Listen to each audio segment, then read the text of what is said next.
Buenos días, ¿cómo están? Damos gracias al Señor por poder tener tiempo de cantarle, de alabarle y poder en esta mañana reflexionar también lo que el Señor quiere enseñarnos en su palabra, ¿no? Y cada vez que uno puede compartir la palabra del Señor, vemos cómo Él va mostrando, si bien con la historia que quizás hemos aprendido desde niño o leído, cómo Él siempre nos instruye en su palabra, ¿no? Así que vamos a pedirle a Él que sea Él quien nos guíe en este tiempo. Vamos a orar. Te damos gracias, Señor, porque nos has dado este tiempo de cantarte. Gracias porque nos has dado el tiempo de poder alabarte, de poder declarar con nuestras voces, nuestros labios, Señor, que tú eres el único Rey y Señor que puede salvarnos, que ha podido darnos una nueva vida. Eres el único que en su gran amor y misericordia sigue al lado nuestro, porque nos ama, Señor. Y queremos en esta mañana que tú puedas hablarnos a nuestro corazón y poder nosotros sentir tu palabra en nuestras vidas y poder llevarla a nuestra vida también. Oramos en el nombre de Cristo Jesús. Amén. Como bien sabemos, estamos estudiando el libro de Juan. Muy bien.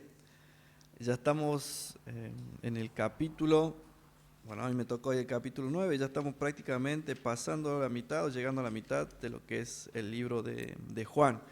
Y hasta ahora ya hemos visto varios milagros del Señor en este libro. ¿Se acuerdan alguno? Muy bien. Uno. Ana no responde más, ya respondió uno. ¿Quién más? La alimentación, muy bien. Dos. Oscar no responde más. ¿Qué más? Vamos que se acaban los más conocidos, ¿eh? Ya, muy bien, ya lo dijo Ana. Muy bien, pero vale.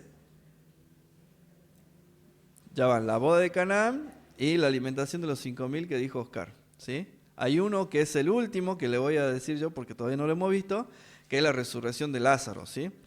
Ahí tenemos 3, faltan 4 más. ¿Qué más? Muy bien, ¿qué dijo allá, gringo? ¿El paralítico? Muy bien, el paralítico de Betesda, ¿sí? Muy bien, ya tenemos 4. ¿Qué más? La curación del hijo del oficial del rey, ¿sí? Ahí tenemos la segunda. Después tenemos Jesús anda sobre las aguas, ¿sí? Y bueno, después tenemos la que vamos a ver ahora, la curación de un hombre ciego y la de Lázaro. Esos son los 7 milagros que se ven en Juan, ¿sí? Se lo vuelvo a repetir para que lo tengan presente. Primero, en Juan 2 tenemos Jesús convierte el agua en vino en las bodas de Canaán. En Juan 4 tenemos la curación del hijo del oficial del rey. Juan 4. El estanque de Betesda donde es curado el paralítico. Juan 5. La alimentación de los 5.000. Juan capítulo 6. Jesús sobre las aguas. Juan capítulo 6. La curación de un hombre ciego que vamos a ver ahora. Juan capítulo 9. Y Lázaro que está en él. A ver, no tengo anotado. Por ahí. Más adelante. 9, 11. 11, muy bien. Bien ahí. Bueno, vamos a ir entonces al capítulo.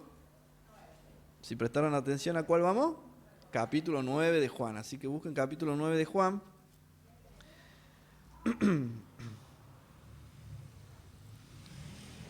Vamos a hacer así. Bien, dice así. Capítulo 9 en adelante. Vamos a leer los primeros 12 versículos y luego vamos a comentar los que siguen. Al pasar Jesús vio un hombre ciego de nacimiento y le preguntaron sus discípulos diciendo: Rabí, ¿quién pecó, este o sus padres, para que haya nacido ciego? Respondió Jesús: no es que pecó este ni sus padres, sino para que la obra de Dios se manifieste en él. Versículo 4, me es necesario hacer las obras del que me envió, entre tanto que el día dura, la noche viene cuando nadie puede trabajar. Entre tanto que yo estoy en el mundo, luz soy del mundo. Dicho esto, escupió en tierra e hizo lodo con la saliva y untó con el lodo los ojos del ciego y le dijo, ve a lavarte en el estanque de Siloé, que traducido es enviado. Fue entonces y se lavó y regresó viendo. Entonces los vecinos y los que antes le habían visto que era ciego decían, ¿no es este aquel que se sentaba y mendigaba? Uno decía, él es, y otro, a él se parece. Él decía, yo soy. Y le dijeron, ¿cómo te fueron abiertos los ojos? Respondió él y dijo, aquel hombre que se llama Jesús hizo lodo y me untó los ojos y me dijo, ve al Siloé y lávate.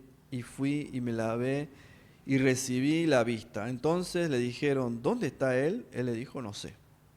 Muy bien, entonces podemos ver acá que el Señor Jesús, mientras se paseaba por ahí, caminaba, lo primero que hace es ver, ¿sí? Vio a un hombre ciego.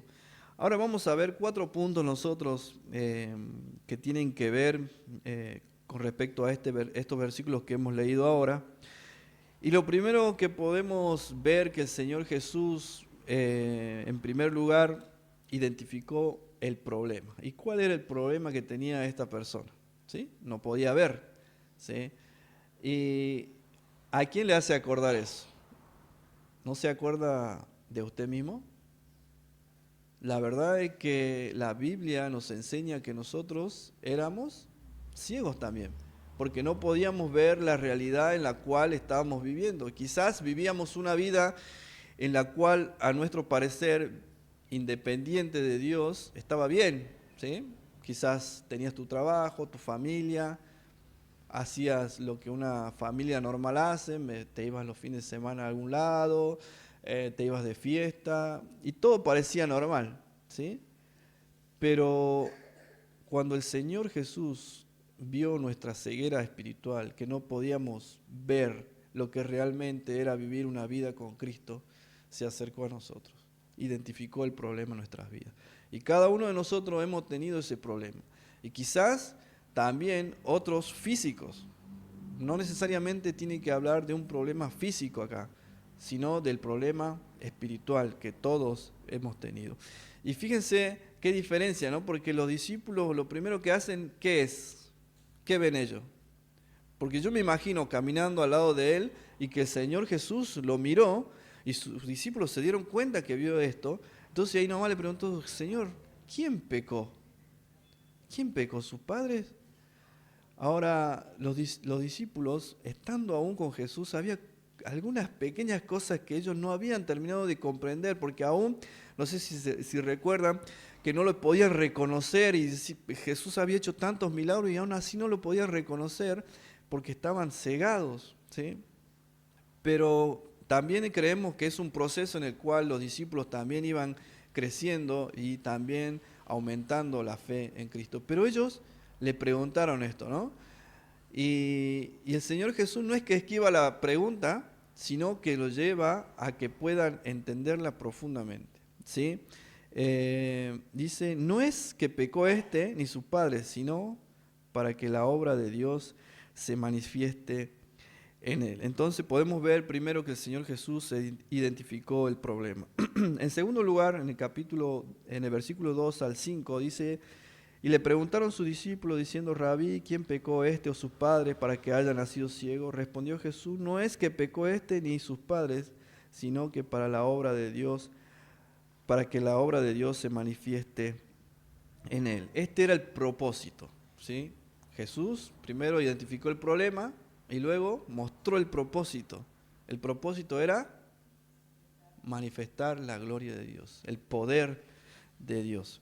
Muy bien, y muchas veces las situaciones que pasamos en nuestra vida, debemos nosotros entenderla también como esto, ¿no? Como que el Señor Jesús, como Dios mismo puede manifestarse en poder en esas situaciones. Yo no sé cómo habrá sido la respuesta o cómo habrá sido la actitud de los discípulos al recibir esta respuesta.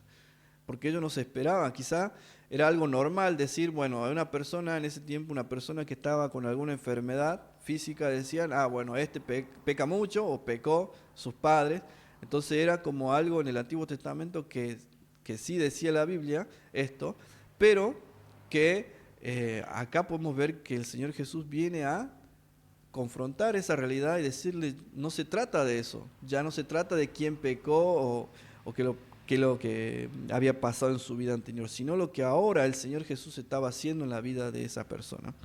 Entonces, en primer lugar, vemos que él identifica el problema, que este hombre era ciego. En segundo lugar, el propósito, ¿sí?, que era manifestar el poder de Dios. Y en tercer lugar, vemos el poder ejecutado, ¿sí?, en una obra milagrosa. Ahora, fíjense que el Señor Jesús, bueno, acá yo cuando leía esto, la forma que el Señor Jesús utiliza para darle la vista, en su tiempo era algo común en la sociedad o algo más cultural, que se trabajaba con el barro para crear, para hacer cosas, los alfareros y todas las personas de ese lugar. Pero esto nos lleva a pensar en los comienzos también cómo Dios mismo desde el polvo de la tierra creó, ¿sí?, al hombre, ¿sí?, hablando de una nueva creación, ¿sí?, hablando de algo nuevo. Y acá el Señor Jesús utiliza esta forma, ¿sí?, para poder restaurar la vista de este joven, en realidad darle la vista porque había nacido de ciego, ¿no? Y nunca nadie había visto un milagro así. Y la Biblia nos enseña de que Dios se manifestó de esta forma, el Señor Jesús se manifestó de esta forma hacia nosotros, también restaurando nuestra vida, dándonos una nueva oportunidad de poder vivir una vida en Cristo, ¿sí? En primer lugar vemos el problema identificado por Cristo. Segundo, vemos el propósito por el cual el Señor había encontrado a esta persona. En tercer lugar, podemos ver el poder de Dios, el poder que lo sanó. Pero también podemos ver en cuarto lugar, en el versículo 9 al 12, dice así: uno decía, él es, y ya tratando de reconocerlo a este ciego, uno decían, él es, y otros, a él se parece.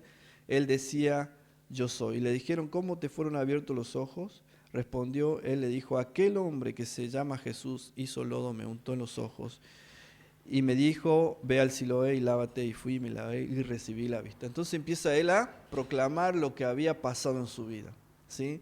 Qué impresionante es cuando una persona recibe a Cristo, lo primero que siente en el corazón es el deseo de proclamar, de poder hablar a otros de Cristo. ¿Y cuántas veces en nuestra vida quizás hemos perdido ese deseo de poder hablar a otros de Cristo? ¿Sí? Cuando uno es nuevo y ha recibido a Cristo en su corazón, tiene esa alegría de poder contar a otros, ¿no? Pero cuántas veces hemos dejado de lado el poder contar a otros de lo que el Señor Jesús ha hecho en nuestras vidas. Bien, ahora podemos ver que en estos versículos el Señor Jesús está hablando nada más y nada menos que de nuestra propia vida, ¿sí? Nosotros hemos tenido el problema del pecado en nuestra vida, pero para la gloria de Dios, Él ha cambiado nuestra vida y ha hecho que nosotros seamos personas nuevas. Hoy venimos a recordar ese tiempo. Pero fíjense cuál es la actitud, vamos a nombrar rápido allí, cuál es la actitud de los fariseos, porque dice que después de esto, las mismas personas que habían oído cómo este ciego había recobrado la vista o había recibido la vista, lo llevaron, ¿sí?, al templo, y podemos ver que lo ponen delante de los fariseos, ¿no? Y los fariseos tuvieron otra visión diferente a la del Señor Jesús. En el capítulo 9, versículo 16, bueno, la secuencia sigue que las personas llevan a este ciego delante de los fariseos, y los fariseos también interrogan a esta persona. Y lo primero que le dicen en el versículo 16, dice, entonces algunos de los fariseos decían, este hombre no procede de Dios porque no guarda el día de reposo. Otros decían, ¿cómo puede un hombre pecador hacer estas señales y había disensiones entre ellos. O sea, el problema del Señor, el Señor identificó el problema, pero los fariseos pusieron el problema en otro lugar. ¿Dónde? En que no guardaba el día de reposo, ¿sí? En algo exterior. El Señor Jesús estaba apuntando a la vida de este ciego, pero los fariseos estaban viendo otro problema, no guardar el día de reposo. Para ellos era más importante eso que un milagro como el que había sucedido. Yo no sé cómo reaccionaríamos nosotros en ese momento. Quizás hubiéramos hecho lo mismo. Pero sus discípulos, que ya habían visto lo que el Señor era capaz de hacer, todos estos milagros que hemos enumerado hace unos momentos, ¿cómo habrán reaccionado ellos al poder ver una persona que ha recibido la vista, ¿no? Y los fariseos, enceguecidos totalmente en su forma de vivir pulcra, buscaron el problema en otro lugar, ¿sí? En no guardar el sábado y perdiéndose de disfrutar de el privilegio de poder haber visto al Señor hacer un milagro. Y también podemos ver que en el versículo 18 dice, pero los judíos no creían que él había sido ciego y que había recibido la vista hasta que llamaron a los padres del que había recibido la vista. Fíjese lo que hace, ¿no? No solamente no le creyeron, dicen, bueno, vamos a llamar a los padres, ven, a ver, que venga el padre, la madre, vamos a preguntar, a ver, ¿este es su hijo? ¿Cuántas veces nos habrán llamado a la escuela, no? Este es su hijo. Sí, es mi hijo. Pero lo llamó acá a los padres y le preguntaron si era verdad. Y ellos dijeron, sí, era ciego. Ahora, ¿cómo ven? No sabemos. Pregúntenle a él porque dice, ya es grande. Ya tiene 40 años. Ya es grande, pregúntenle. Pero fíjense que el Señor Jesús tenía un propósito con ese ciego, ¿no? Pero los fariseos también. Y el propósito de ellos era desacreditar lo que el Señor Jesús había hecho. Y cuántas veces podemos ver que las personas que nos rodean también hablan de esta forma. A mí me ha tocado en mi trabajo muchas veces escuchar cosas que digamos, uno no entiende por la palabra que son reales, pero a veces también causa dolor y tristeza de ver personas que tienen ese objetivo, ¿no? Desacreditar lo que la palabra de Dios dice. Y acá estos fariseos querían desacreditar lo que el Señor Jesús había hecho, ese milagro. Y también podemos ver en el versículo 29, dice así, nosotros sabemos que Dios ha hablado a Moisés, pero respecto a ese no sabemos de dónde sea. Respondió el hombre y le dijo, pues esto es lo maravilloso que vosotros no sepáis de dónde sea, y a mí me abrió los ojos. Y sabemos que Dios no oye a los pecadores, pero si alguno es temeroso de Dios y hace la voluntad, a ese oye. Desde el principio no se ha oído decir que alguno abriese los ojos a uno que nació ciego. Si éste no viniera de Dios, nada podría hacer. Aquí el ciego tenía claro, ¿sí?, que el poder que lo había sanado había sido el poder de Dios. Pero nuevamente vemos a los fariseos cuestionando allí el poder de Cristo. No, esto nosotros no sabemos. O sea, sabemos nosotros que Dios le habló a Moisés y Moisés hizo señales. A él sí le creemos, pero el poder de no. Nosotros no creemos que haya sido así. Los fariseos, en su forma de vivir, siempre han vivido en contra de los principios reales de Dios. Primero, cuestionando, ¿sí?, buscando el problema en otro lugar. Segundo, tenían otro propósito, ¿sí?, no era el mismo que tenía el Señor Jesús, y también cuestionaban el poder de Dios. Ahora fíjense cómo termina este capítulo. En el versículo 40 termina con una declaración, una proclamación. Vimos anteriormente que el ciego proclamaba lo que el Señor Jesús había hecho en su vida. Pero fíjense la proclamación que hace el Señor Jesús y lo confronta y pone delante de ellos lo que el Señor pensaba sobre los judíos. Dice así: Jesús le respondió: si fuerais ciegos, no tendría pecado, mas ahora porque decís, vemos, vuestros pecados permanecen. Ellos se jactaban de saber todo de la ley. Ellos se jactaban de haber sido instruidos desde niño y que ellos cumplían la ley al ojo del hombre y que ellos eran perfectos. Pero el Señor Jesús los confronta diciendo: ustedes son ciegos, ciegos espirituales. Porque aún viendo el milagro que el Señor Jesús no creían, entonces Él estaba confrontando. Había una proclamación también de parte del Señor. Que en esta mañana podamos nosotros pensar en cómo el Señor Jesús ha identificado nuestro problema de pecado y ha acudido en nuestra vida y ha podido llegar hacia nosotros para poder extendernos a Cristo. Y hoy nosotros venimos a recordar lo que Él ha hecho, lo que Él sufrió y padeció, pero venimos a recordar un Dios victorioso que ha resucitado. No está muerto, el Señor Jesús ha resucitado y venimos nosotros a recordar lo que Él ha hecho en favor nuestro. Vamos a orar. Señor, gracias te damos porque nos permites tener el tiempo de compartir tu palabra y agradecemos porque tú nos muestras nuestra vida anterior y cómo tú nos has sacado de ese lugar. Y venimos a recordar lo que has hecho en favor nuestro y te damos gloria y honra a ti porque eres el único que merece ser alabado por la gran obra de salvación que has hecho en favor nuestro.